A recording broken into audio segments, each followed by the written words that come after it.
10ই জানুয়ারি 1966 Soviet ইউনিয়নের তাশখন্ড শহর।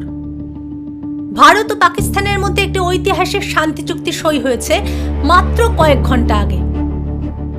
ভারতের প্রধানমন্ত্রী লাল বাহাদুর শাস্ত্রী সেদিন রাতে সম্পূর্ণ সুস্থ ছিলেন। তিনি পরিবারের সঙ্গে ফোনে কথা বলেছেন, সহকর্মীদের সঙ্গে আলোচনা করেছেন, এমনকি দেশবাসীকে খুব শিগগিরই একটি সুখবর দেওয়ার কথাও জানিয়েছিলেন। কিন্তু মাত্র কয়েক মিনিট পর সবকিছু বদলে যায়। রাত 1:32 তাকে মৃত ঘোষণা করা হয়। কোনো পোস্টমর্টেম হয়নি, কোনো পূর্ণাঙ্গ তদন্ত হয়নি। আর আজ প্রায় 60 বছর পরেও তার মৃত্যুকে ঘিরে প্রশ্নের শেষ নেই। তিনি কি সত্যি হার্ট অ্যাটাকে মারা গিয়েছিলেন, নাকি এটি ছিল ভারতের ইতিহাসের সবচেয়ে রহস্যময় রাজনৈতিক মৃত্যু? আজ আমরা তথ্য, সাক্ষ্য, সরকারি নথি এবং বিভিন্ন তত্ত্ব বিশ্লেষণ করে জানার চেষ্টা করব তাশখন্ডে আসলে কি ঘটেছিল। লাল বাহাদুর শাস্ত্রী শুধু ভারতের দ্বিতীয় প্রধানমন্ত্রী ছিলেন না, তিনি ছিলেন সততা, সরলতা এবং দেশপ্রেমের এক জীবন্ত প্রতীক। 1904 সালে উত্তরপ্রদেশের মুঘলসরাইয়ে জন্ম নেওয়া শাস্ত্রী খুব সাধারণ পরিবারে বড় হন। ছোটবেলা থেকেই তিনি স্বাধীনতা আন্দোলনের সঙ্গে যুক্ত হয়ে পড়েন। মহাত্মা গান্ধীর আদর্শে অনুপ্রাণিত হয়ে একাধিকবার ব্রিটিশ কারাগারেও যান। 1964 সালে জওহরলাল নেহরুর মৃত্যুর পর তিনি ভারতের প্রধানমন্ত্রী হন। অনেকেই ভেবেছিলেন তিনি হয়তো দুর্বল নেতা হবেন, কিন্তু মাত্র 1 বছরের মধ্যেই তিনি সেই ধারণা ভুল প্রমাণ করেন। 1965 সালে পাকিস্তানের সঙ্গে যুদ্ধ শুরু হলে শাস্ত্রী স্পষ্ট ভাষায় ঘোষণা করেন, আক্রমণের জবাব আক্রমণ দিয়েই দেওয়া হবে। তার নেতৃত্বে ভারত পাকিস্তানের বিরুদ্ধে শক্ত অবস্থান নেয়, আর সেই সময় জন্ম নেয় বিখ্যাত স্লোগান, জয় জওয়ান জয় কিষান। যুদ্ধ শেষে শাস্ত্রীর জনপ্রিয়তা আকাশ ছোঁয়া হয়ে ওঠে, কিন্তু সম্ভবত এই জনপ্রিয়তাই তাকে কিছু শক্তিশালী মহলের চোখে বিপজ্জনক করে তুলেছিল। 1965 সালে যুদ্ধ শেষ হলেও দুই দেশের মধ্যে উত্তেজনা অব্যাহত ছিল।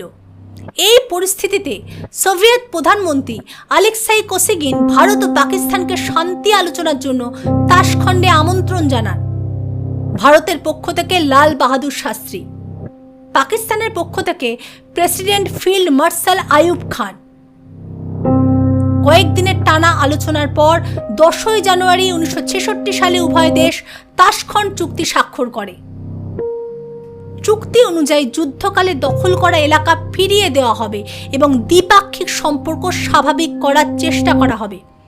বিশ্বমঞ্চে এটি ছিল একটি বড় কূটনৈতিক সাফল্য, কিন্তু ভারতে অনেকেই এতে অসন্তুষ্ট ছিলেন, কারণ যুদ্ধক্ষেত্রে অর্জিত কিছু কৌশলগত সুবিধা ভারতকে ফিরিয়ে দিতে হচ্ছিল। সেদিন হয়তো কেউ কল্পনাও করেনি চুক্তি স্বাক্ষরের কয়েক ঘন্টার মধ্যেই ইতিহাস এক ভয়ঙ্কর মোড় নিতে চলেছে। শেষ 24 ঘন্টা। এবার চলুন ফিরে যাই সেই রাতের ঘটনা প্রবাহে। বিকেল 4টে তাশখন্ড চুক্তি স্বাক্ষরিত হয়। বিশ্বের সংবাদ মাধ্যম সেই মুহূর্ত সরাসরি সম্প্রচার করে। রাত 8টা সোভিয়েত সরকারের দেওয়া একটি সংবর্ধনা অনুষ্ঠানে যোগ দেন শাস্ত্রী। সেখানে উপস্থিত অনেকেই পরে জানান তিনি সম্পূর্ণ স্বাভাবিক এবং সুস্থ ছিলেন। রাত 10টা তিনি নিজের বাসভবনে ফিরে আসেন। তার সঙ্গে ছিলেন ব্যক্তিগত চিকিৎসক ডাক্তার আর.এন. চুগ, ব্যক্তিগত সহকারী এবং নিরাপত্তা কর্মীরা।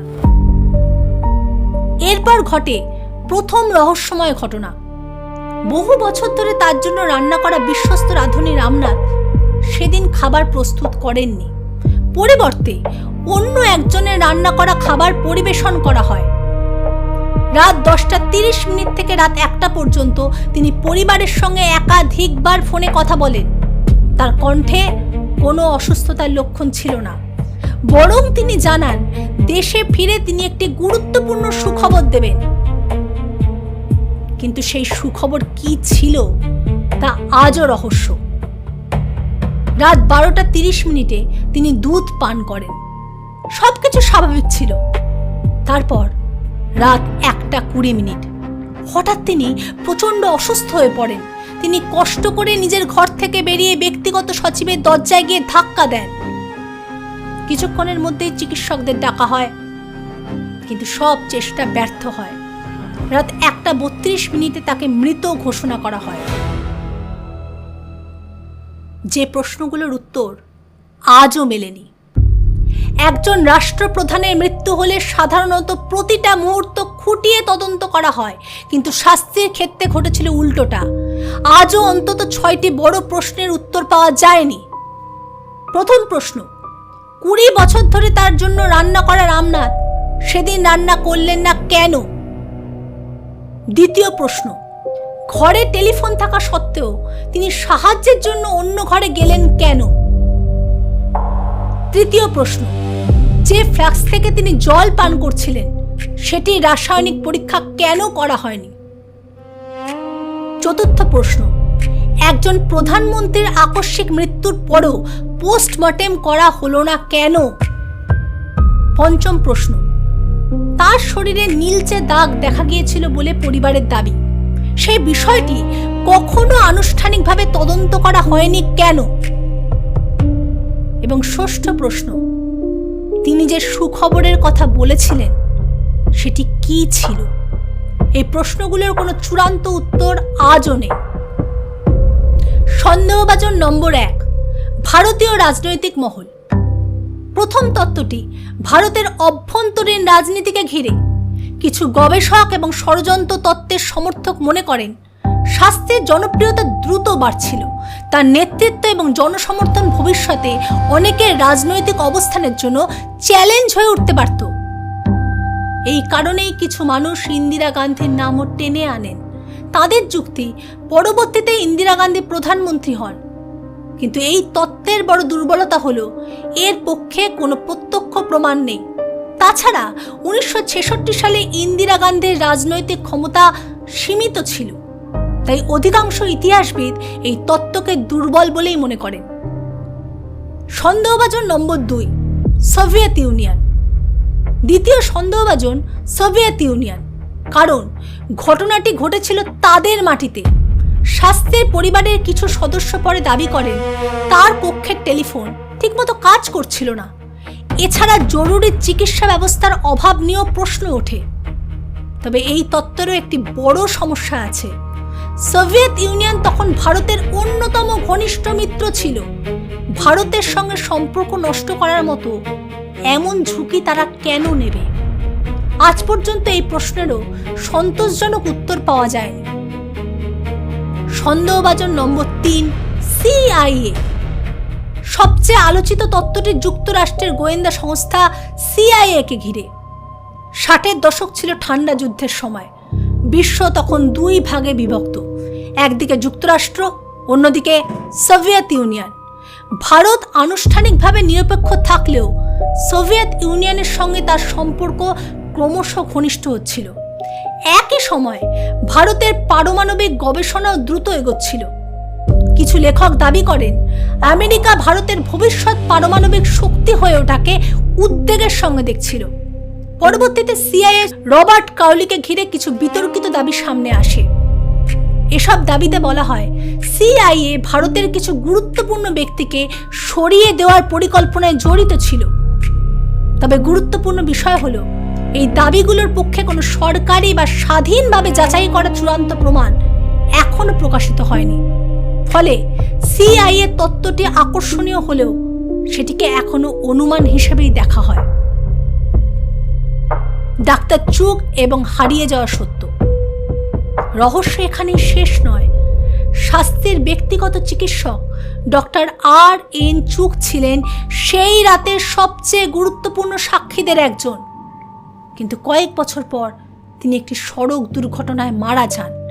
এই ঘটনাকে ঘিরেও নানা জল্পনা তৈরি হয়। ষড়যন্ত্র তত্ত্বের সমর্থকরা বলেন তিনি হয়তো এমন কিছু জানতেন যা কখনো প্রকাশ পায়নি। যদিও এ দাবিরও কোনো নির্ভরযোগ্য প্রমাণ পাওয়া যায়নি, তবুও ঘটনাগুলোর ধারাবাহিকতা অনেকের মনে প্রশ্ন জাগিয়ে তোলে। তাহলে সত্যি কি ঘটেছিল তাসখণ্ডে?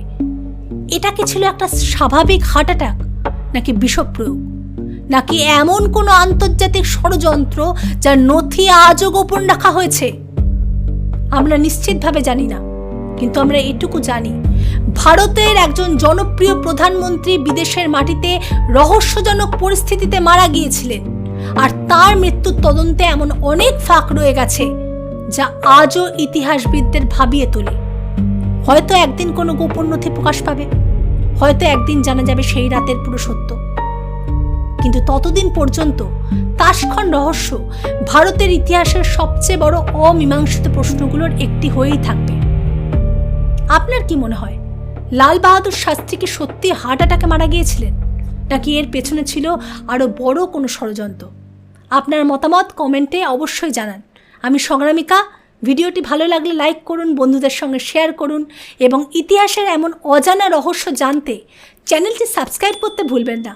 আমি আবারও হাজির হব ইতিহাসের আরেকটি অজানা অধ্যায় নিয়ে। ভালো থাকুন, ধন্যবাদ।